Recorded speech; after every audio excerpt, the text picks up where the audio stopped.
If I see a black pilot, I'm going to be like, boy, I hope he's qualified. Happening all the time in urban America. Prowling blacks go around for fun to go target white people. That's a fact. It's happening more and more. If we would have said that Joy Reid and Michelle Obama and Sheila Jackson Lee and Ketanji Brown Jackson were affirmative action picks, we would have been called the racist. But now they're coming out and they're saying it for us. You do not have the brain processing power to otherwise be taken really seriously. You had to go steal a white person's slot to go be taken somewhat seriously. And so, Janelle, I wonder what you say to people who say that, they condemn the shooting, they condemn political violence, and Charlie Kirk is not an example of how political discourse should move forward in this country. What do you say to that?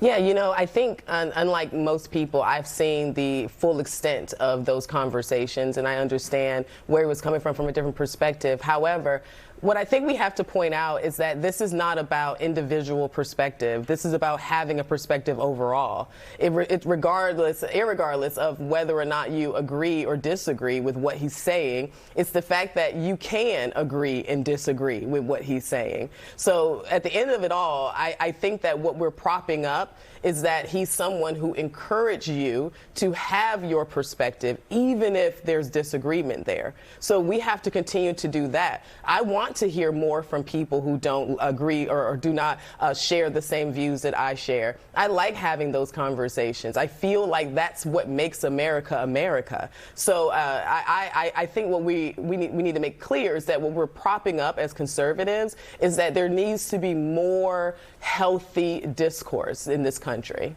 Renee, Senator Ruben Gallego was supposed to have a town hall, but he canceled it out of an abundance of caution. You speak with law enforcement executives across the country. Help us understand the climate right now, the intensity across the U.S. So when you look across the country at this level of violence, what we recognize is that this murder is not about Charlie Kirk. This is what happens when divisiveness and hate is left unchecked. And so what we are in law enforcement working to do in communities, and especially in communities of color where we see that Charlie Kirk really spoke against on a number of occasions, is that we're trying to speak to our communities and calm the community, calm the conversation, because we're not getting that from the highest level in this office. And so we know that there are some conversations that need to be had, some really tough conversations about hate-fueled violence in this country, about individuals having their own opinion. I agree with Janelle 100%. We should be able to agree without being disagreeable, but we also need to understand that there are consequences to hate speech. There's consequences for individuals to continue to push a narrative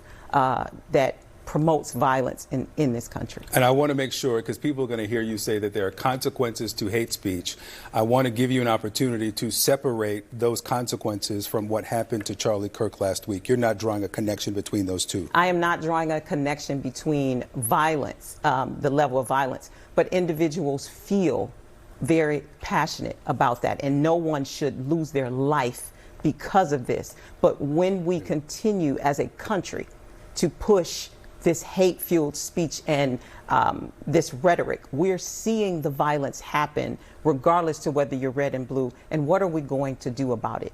In Black communities, we recognize that historically, church bombings, the assassination of our political leaders in Black communities, that should not be a blueprint. It should be a warning that we need to do something different in this country. All right, everybody stay with me. We've got more to talk about later in the show. President Trump